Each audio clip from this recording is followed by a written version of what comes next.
All right, I haven't done at least I don't think I have. I don't think I've done a do-it-yourself video on anything with the 2022 Atlas. So we're at 30,000 miles. Gonna put a new air filter in. It's pretty simple. I believe these are Torx 25 or 27 or 20. I have to figure it out. I think it's 25. Remove these Torx. Well, you don't remove them, you loosen them, and they stay captured. At least most Volkswagens, they should stay captured once they're new. When they get older, they tend to fall out. And you should be able to lift this up just enough. I don't think there's any hoses that we have to disconnect. I know on the 1.8T there's a hose you can disconnect, give a little more room. Lift this up, sneak the old filter out, put the new filter in, close it up.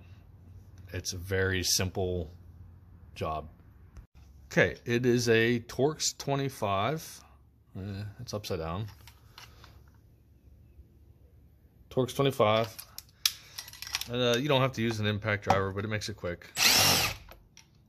And you're just going to go along the outside.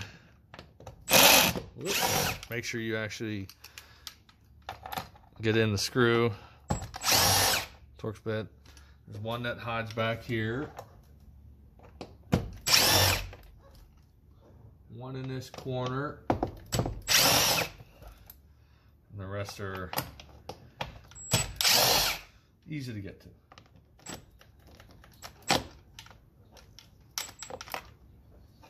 Uh-oh. Okay. You have that removed.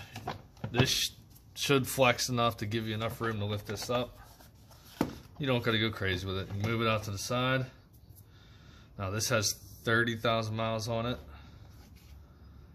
And I'm curious what it looks like. Oh, never mind. I did pull this. I pulled there's like a foam fuzz on this. I pulled this off probably right around, I think I changed the oil in this thing like 8,000 miles. So I probably pulled it off then when I changed the oil, which I'll be doing again today. So pretty clean, nothing, just a couple bugs, nothing really bad. It's a little dirty. All right, so I thought I had a new one here, and I do not have a new air filter. So for now, I'm putting the old one back in. But obviously, if you're replacing it, you're putting the new one back in.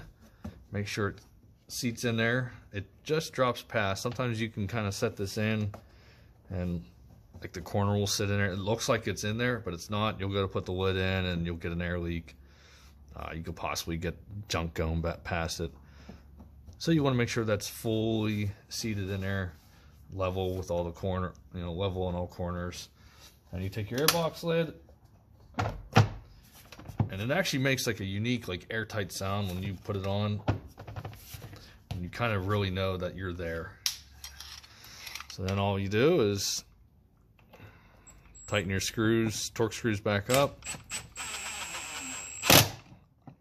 You really don't even want it to, if you're using an impact driver, you don't even really want it to start impacting. I kind of snug them down.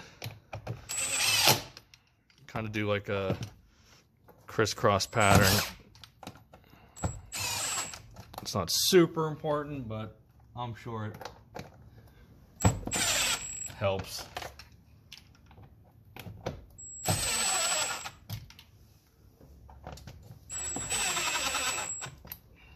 And the last one. And that's it. Very cheap, simple.